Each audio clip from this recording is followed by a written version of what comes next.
Greetings and good morning. Welcome.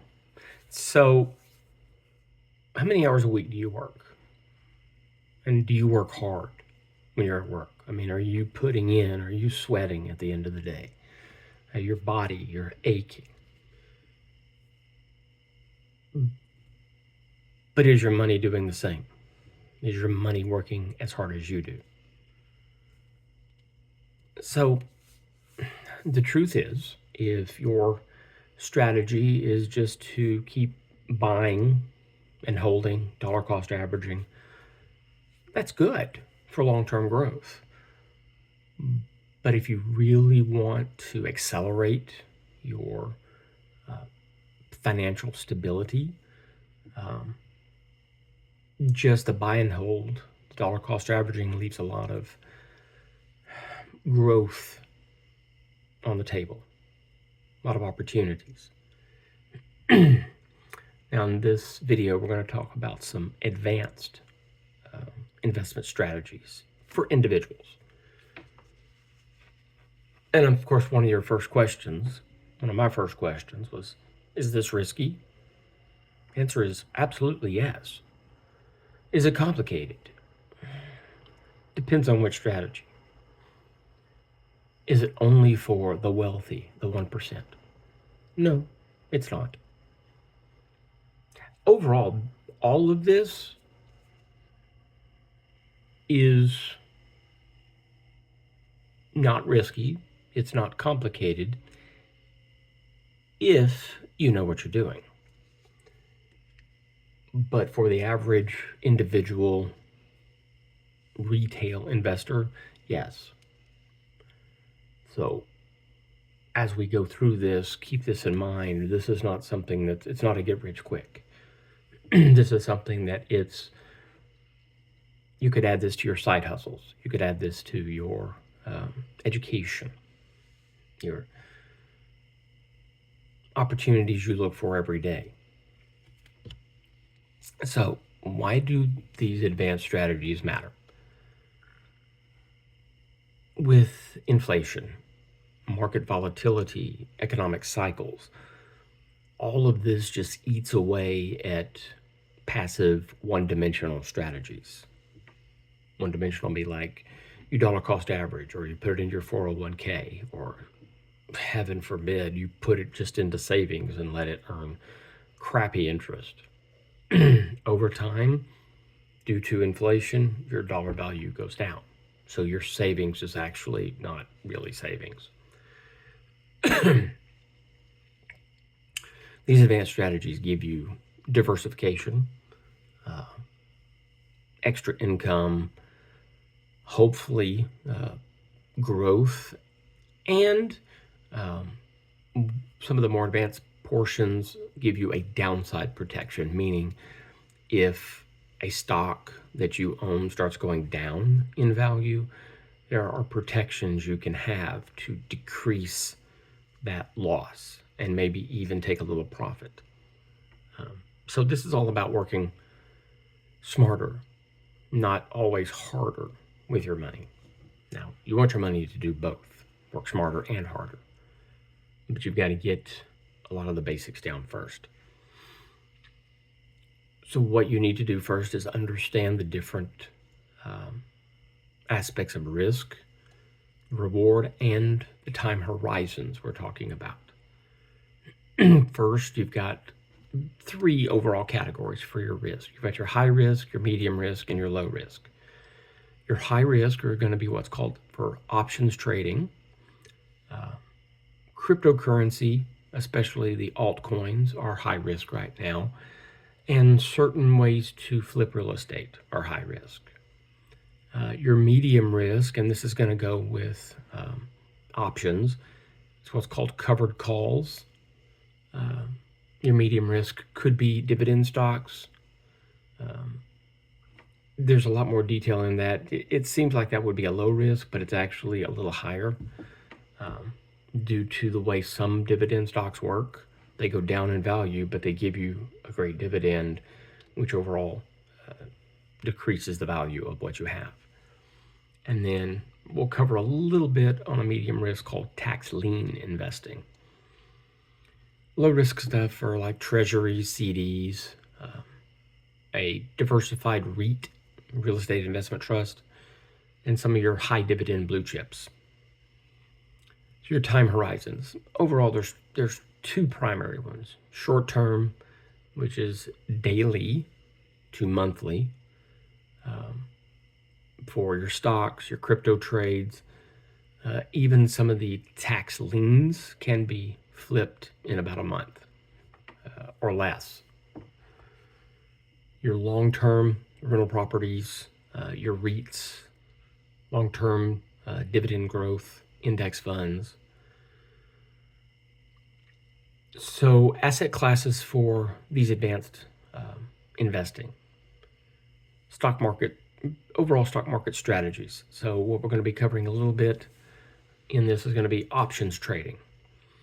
So you have covered calls, cash secured puts, spreads, and what are called leaps. Leaps are multi-year options. A lot of your options, calls, and puts are less than a year. Some are even each day. But leaps are long-term. Time frames we're talking about. We've got multiples. We've got daily to multi-year option contracts. The overall purpose is, depending on how you play the options, you can create an extra income with stocks you already own, not just the increasing value of the stock itself, but with options. If you play them right, you can create a little extra monthly, quarterly income, even yearly income off of the stocks you already own. Hedging means decreasing the loss for the stocks you own. If they go down in value, there's ways to hedge that loss. And leverage for growth. Options are great for leverage, but they're also very risky because you can lose everything that you put in.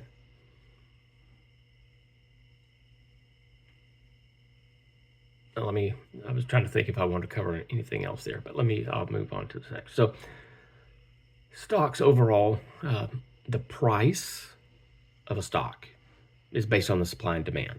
So every second of the stock market's open, any stock market in the world, stock is going up or down based on a perceived supply and demand. So there's always a seller, there's always a buyer. So if the buyer thinks the value is here, the seller has to agree. If the seller thinks the value is here, the buyer has to agree. And it's when they come together that's when the value of that stock is determined.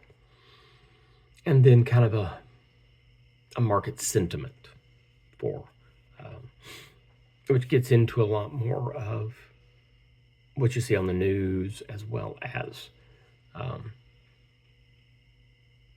the perceived value based on earnings.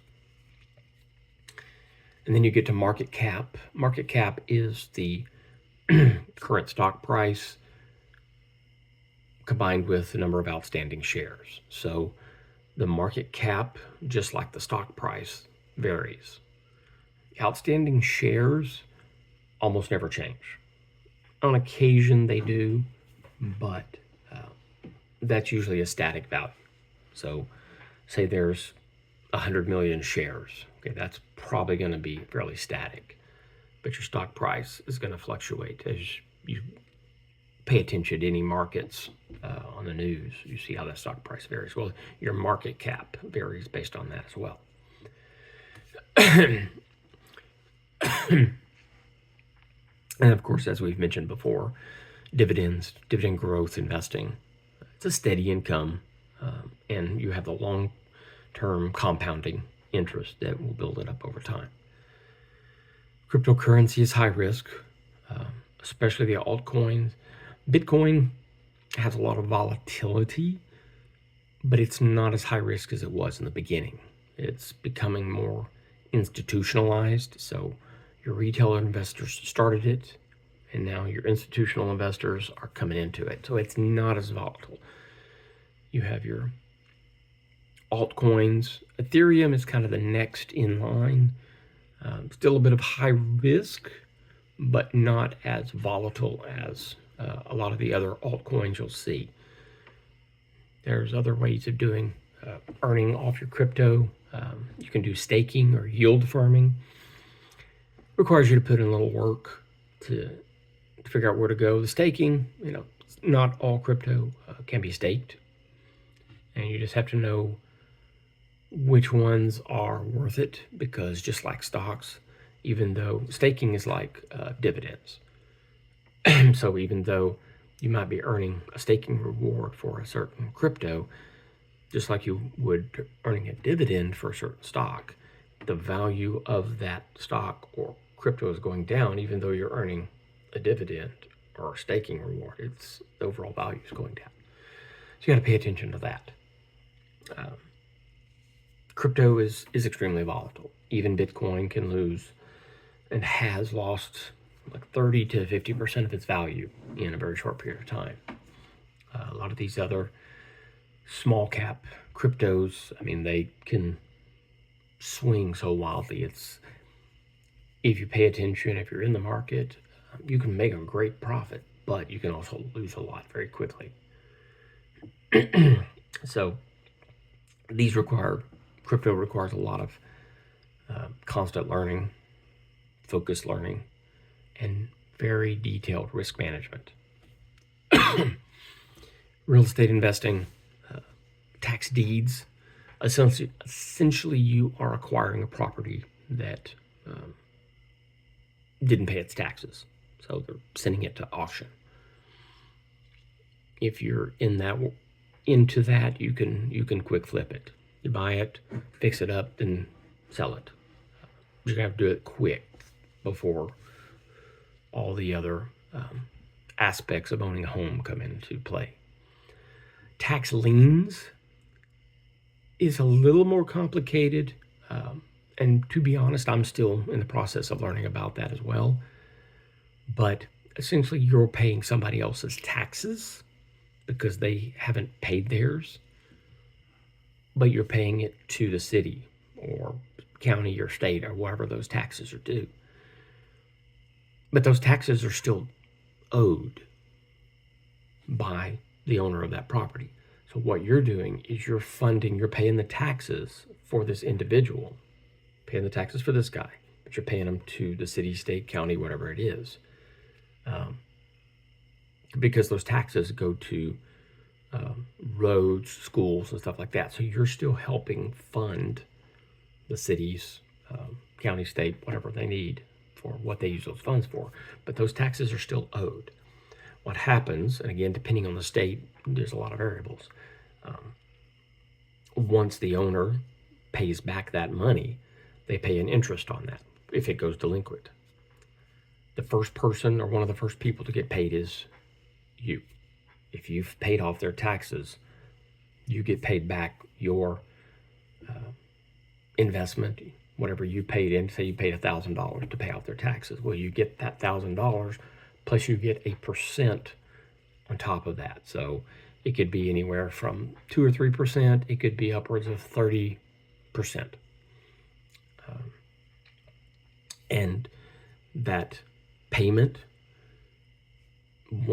if you pay it and it's gone delinquent, once it gets past that date, if they pay it literally the next day, they still owe you that $1,000 plus that percentage rate, interest rate. So maybe a property owner is just running late on their payment, or they had to wait for something, and they pay the next day. You have a profit, say a 10% profit on your $1,000. You just made $100 in a day.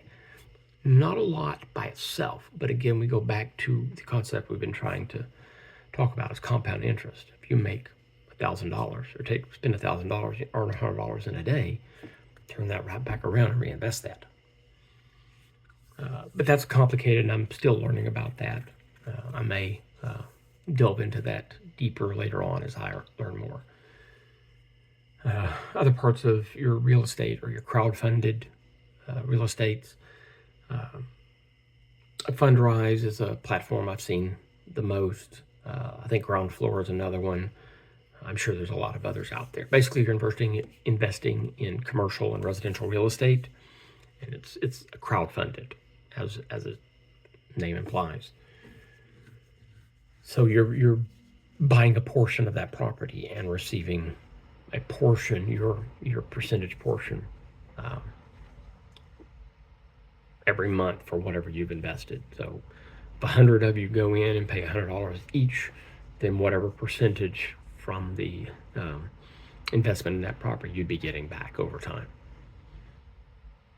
And then your traditional renters or traditional rentals. So you just buy, rehab, rent, refinance, repeat. Long-term cash flow, potential, a lot of equity growth if you get it at the right time. Top advanced strategies. We talked about options trading to generate income with what are called covered calls, and it hedges your risk with what are called protective puts. So a call is if when there's a belief in the value of a stock going up. So if you buy a call, you believe the value of that stock is going to go up. If you buy a put, it's a belief that the value of that stock is going to go down. You have leveraged ETFs. Personally, I would stay away from them. They're just the risk to a reward is just not comparable for my style. You can do 2x, 3x, but definitely not for beginners. So educate yourself on them first. I stay away from them personally. They can magnify your gains if you catch it at the right time. Because say you have the SPY. Okay, you invest in the SPY, it goes up $10. Well, I believe there's a leveraged ETF out there that's 3x. So for every $10 SPY goes up, this leveraged ETF goes up 30. But conversely, for every $10 SPY goes down, the leveraged ETF goes down 30. So again, study those. I don't participate in those. Next would be crypto staking, yield farming, as I've talked about. Staking, again, is just like dividends, but study the underlying crypto first. Some of them are just not, it's not worth it. The value, they're going down, even though you're earning a reward, a dividend, it doesn't offset the loss value of the stock. Yield farming is another passive way to earn income. Sort of like staking, but you are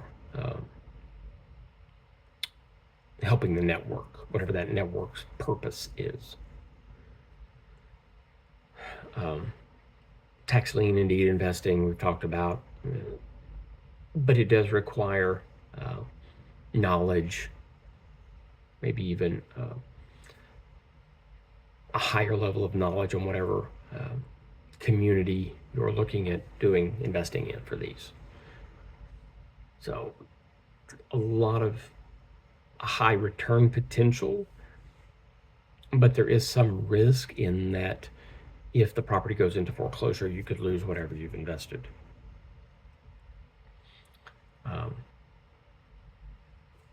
Dividend growth investing, just learn about the compounding wealth and how the DRIP, dividend reinvestment, how that works. It's slow growth over time, but it's steady. You may only be earning, depending on the stock, you may only be earning like $4 a quarter or $4 a year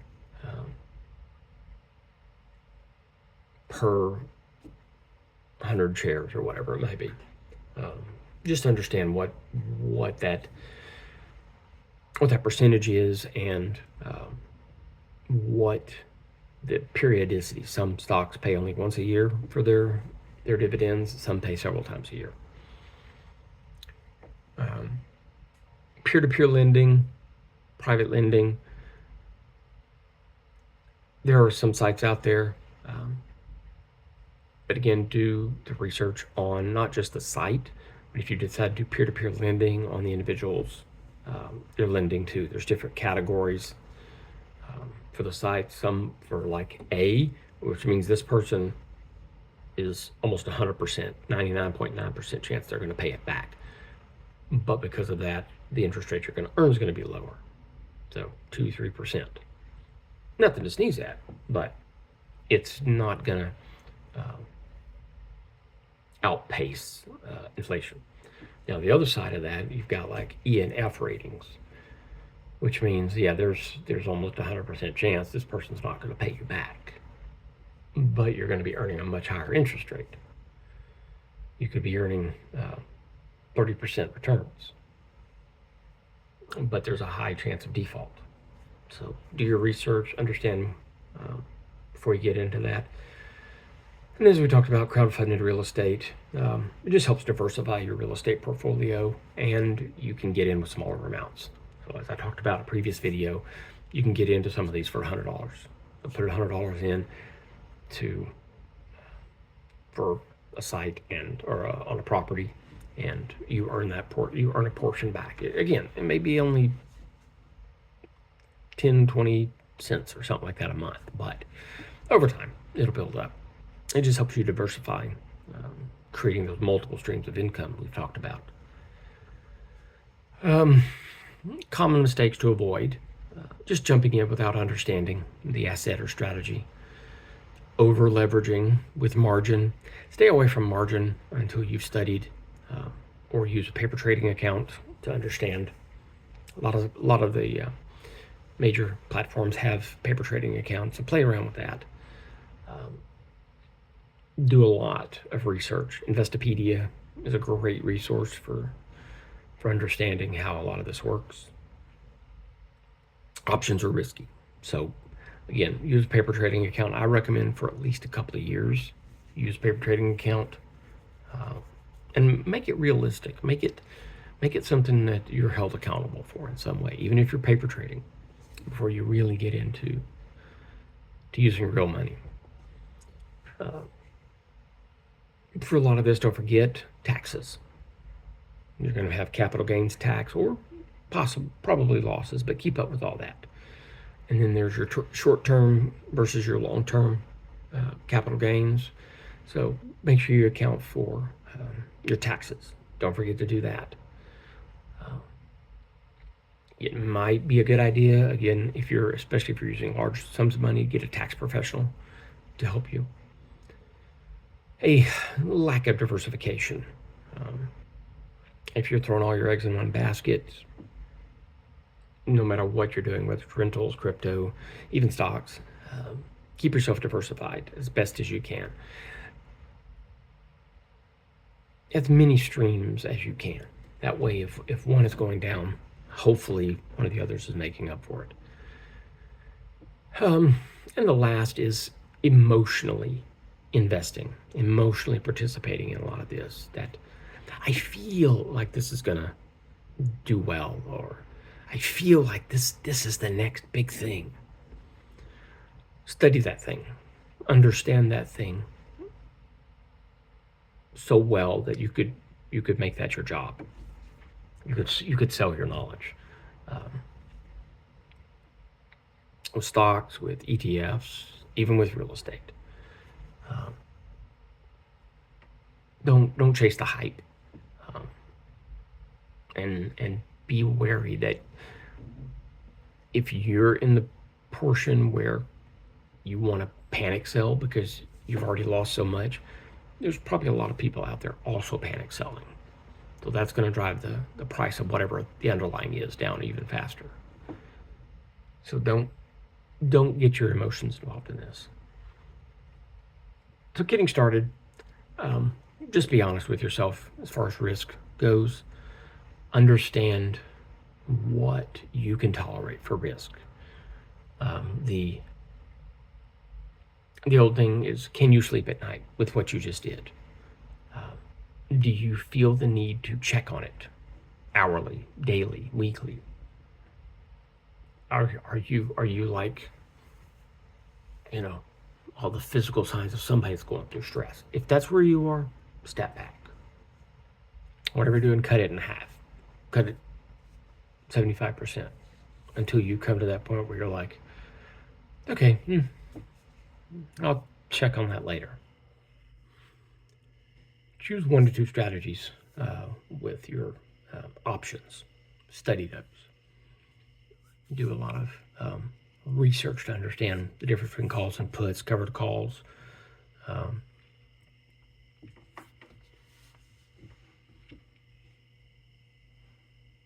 Do your research on tax liens, tax deeds. But just pick 1 or 2 of these strategies right now. Start learning about them. And again, start small. Paper trade, as I said, paper trade your options with your crowdfunded real estate. Just $100. You can probably swing that. Or you can sell something to swing that, just to kind of get your feet wet. And as you're going to hear me say throughout all my videos, educate yourself continuously, every day. Follow different YouTubers for the education. Read books, audio books. Take a couple of courses. Maybe find some communities, forums you can be a part of. Set rules for yourself. Set your profit targets. And at those points, take the profits. Don't be looking for that. Okay, it can go up, a little bit more. I can squeeze a little bit more profit. Once you get into this, you're going to hear probably something along the lines of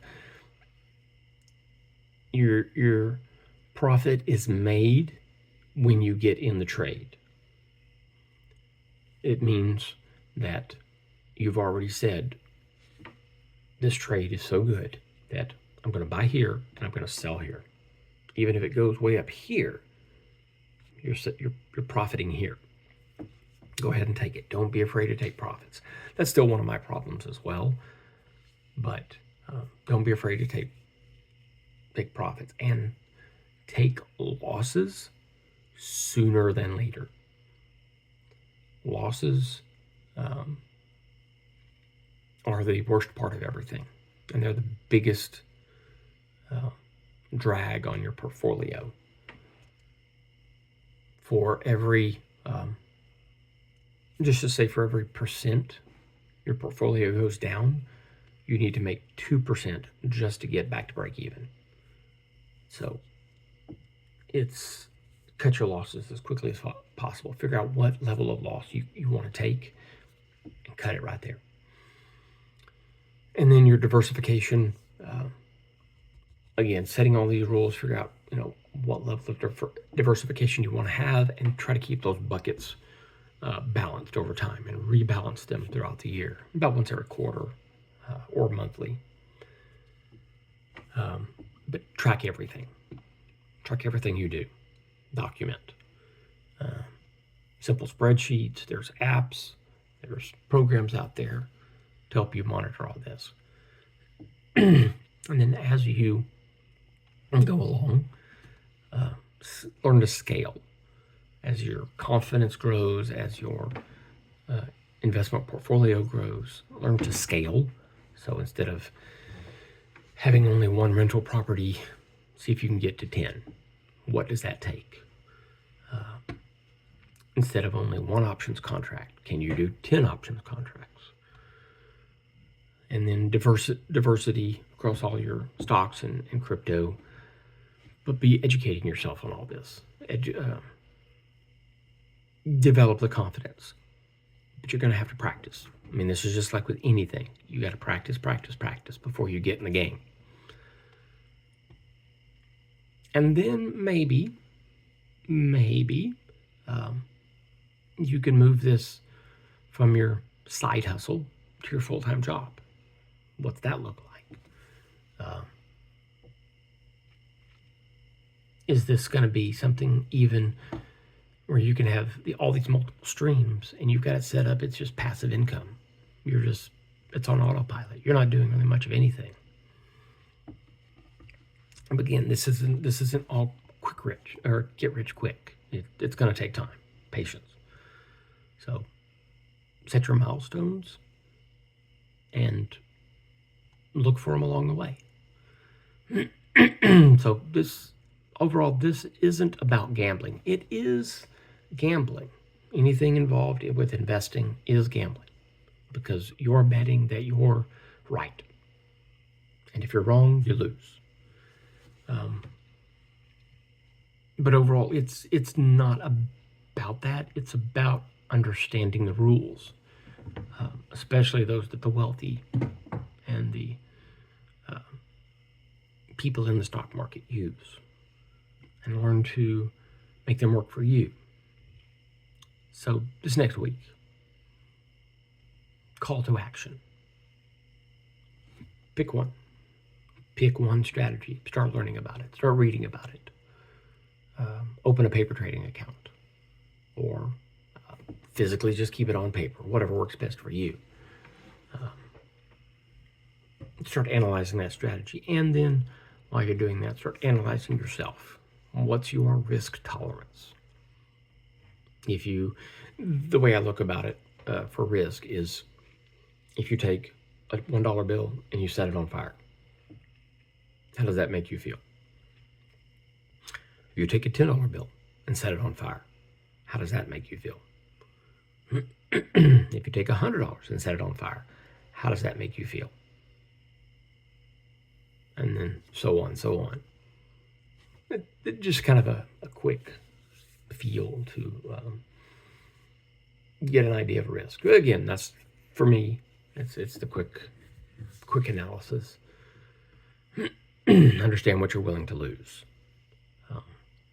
But start researching that this week. Start small, make it manageable, because now's the best time. Well, as they say, the best time was 10, 20 years ago. The next best time is right now. So start now.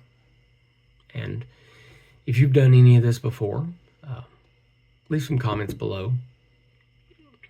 Give me some feedback on if you've played with options, if you know anything about tax liens, if you've got your favorite dividend stock, leave a message. Until next time, thank you. Have a wonderful day.